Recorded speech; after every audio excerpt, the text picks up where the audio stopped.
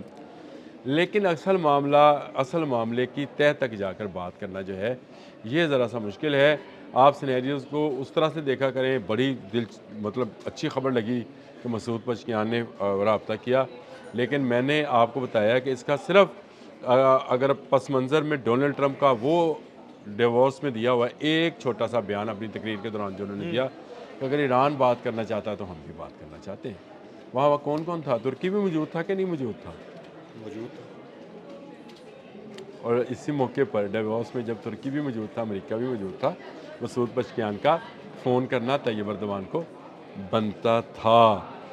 یہی وہ ایک رابطہ ہے اور یہ خوشائند بات ہے. میں کوئی عامر بھائی اگر دیکھیں اس رابطے کے بعد اگر جنگ رک جاتی ہے, حملہ رک جاتا ہے, لاکھوں لوگوں کی جانیں بچ جاتی ہیں, تو میرا خیال ہے کہ اس میں کوئی ایسا مسئلہ نہیں ہے. دیکھیں بہت ساری چیزیں جو ہے نا, جنگ کے بہت سارے معاملات ویسے بھی ٹیبل پر آ کے ہی حل ہوتے ہیں. میں آپ سے ہمیشہ یہ بات کہتا ہوں عدیل بھائی کہ جنگ کا سب سے بڑا مخالف میں ہوں, کیونکہ میں اس کو انسانیت کی تباہی گردانتا ہوں, کسی مسلمان کافر کی نہیں. میں انسانیت کی تباہی گردانتا ہوں, اور یہ تباہی جو ہے وہ پھر سب کے لیے ہے. ہر ملک ایک دوسرے ملک کے ساتھ, جو ہم کہتے ہیں نا گلوبل ولیج, یہ صرف انٹرنیٹ کی لینگویج نہیں ہے. اب واقعی گلوبل ولیج کے اندر رہتے ہیں. ایک گھر کا دوسرے گھر کے ساتھ جو ہے ایک خاص تعلق ہے. کسی کے ساتھ اس کی لگتی پکتی بھی ہوگی, کسی کے ساتھ بنتی بھی ہوگی, کسی کو وہ شبرات اور معاشری پہ زردہ پکا کر بھیجتا ہو. اگر کوئی آپ کی طرف کرسمس پہ اور عید میلاد النبی پہ آپ کو ٹافیاں یا میٹھی چیزیں بنا کر بھیجتا ہوگا, یہ وہ معاملہ ہے جو کہ ایک گلوبل ولیج کے اندر ہوتا رہتا ہے. اس میں جنگ نہیں ہونی چاہیے. لیکن امریکہ رجیم چینج کیے بغیر, جس کا انہوں نے نعرہ لگا رکھا ہے, جس کی وہ پلاننگ کر رہے ہیں, جس کے لیے انہوں نے وہاں پر ہنگامے کرائے, جس طرح سے انہوں نے وہاں پر روکا کہ ان کو سزائیں نہ دی جائیں, ان 813 لوگوں کو جن کے ذمے 813 پاسداران اسلام کی جان لینے کا الزام ہے, ان کو پھانسیوں سے روکا گیا. تو میں یہ سمجھتا ہوں کہ یہ جو رابطہ ہے یہ جنگ روکنے کے لیے ہے تو اچھا ہے, لیکن اگر آپ اس کو اس اینگل سے دیکھ رہے ہیں کہ ترکی میدان میں آ گیا, میرا نہیں خیال. بالکل, بہت شکریہ عامر رضا جی. بالکل عامر رضا نے اس سارے معاملے پر بڑی تفصیل کے ساتھ روشنی ڈالی. عدیل احمد اور عامر رضا کو اجازت دیجیے گا. اللہ حافظ. نہ میں کسی کا ایجنٹ ہوں, نہ میں کسی کا کار خاص ہوں.